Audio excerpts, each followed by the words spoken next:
अति सुंदर हरिओम नमस्कार। ठीक आमर पिलादिन यही भाव में कटी जमती यही पिला माने देखंतु कि सुंदर भाव में खेलुं जहाँकि आज मोर सौभाग्य यही विद्यालय को मुझे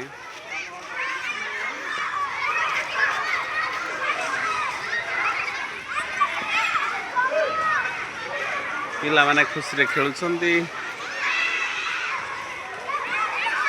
मन पड़ जाऊँ मोर पिलादिन कथा।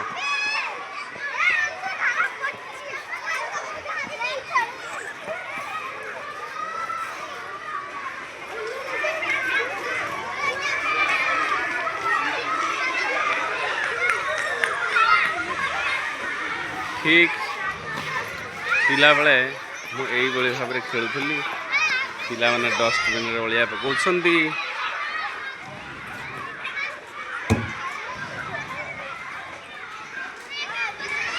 अभिभावक मानक निवेदन बहुत उपादेय कथा लिखा जाइए। आसतु शिशु विषय रे जानिबा। शिशु देव भव शिशु राष्ट्र हस एवं परिवार धन अटे सत कथा। आमर आ धन कौन पिला ही आमर सर्वश्रेष्ठ धन। स्वर्गर आनंद पाइबा हेले शिशु हुआ वाओ स्वर्गर आनंद मिले शिशु सवने। शिशु अवस्था जीवनर सकाळ समय अटे जहाँ शांत रमणीय और पवित्र सत कथा। ठीक सत कथा ठीक सकाळ समय जमती परिवेश शांत थाए शिशु समयटा मध्य से शिशु राष्ट्र अमूल्य एवं पवित्र संपत्ति अटे। ठीक शिशुर सर्वांगीण विकास करने ही देशर प्रकृत सेवा अटे। शिशु गुणर मूल्यांकन और यार लंबा चौड़ार हुए ना तार अंतर्निहित गुण रे मूल्यांकन होता है। ठीक शिशु बगीचार चारा अटंती।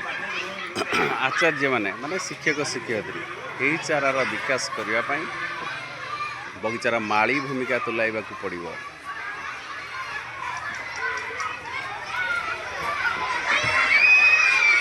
शिशुर मूलपिंडर विकास शिशु अवस्था ही होता है। शिशु को ठीक बाटर नेले सबकिछ ठीक हो जाए। कौन सी देश जदि शिशु शिक्षार पछुआ रुहंती ताहले कौन क्षेत्र में आगुआ हो पार ना। प्रकृत शिशु शिक्षा शिशु भितर प्रेम स्वतंत्रता अनुशासनशीलता और निर्भीकता जागृत कराए। शिशु माने उपदेश नुह लालन पालन अधिक कथा शिखती। बहुत बढ़िया बहुत बढ़िया। जमती ये छोट फूल पर पिलाटी खेलुची तार से किछि घास बाछुची। देखंतु तुम ना कौन कौ श्रेणी रे पढ़ुच?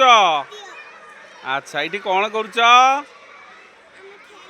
एबे कौन तुमर रिसेस की खाइबा छुट्टी होता कि?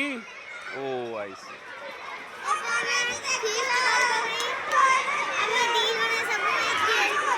दी जन सब हौ हौ पिला मान खेल छुट्टी होती। एपटे देखा कि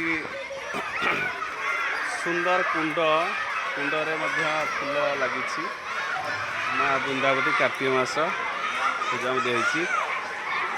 तुलसी वृक्ष देखो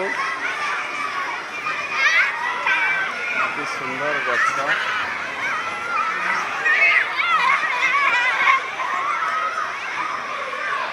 कांथर भल उपादेय कथा सब लिखाई। धन्यवाद। भारत माता की जय।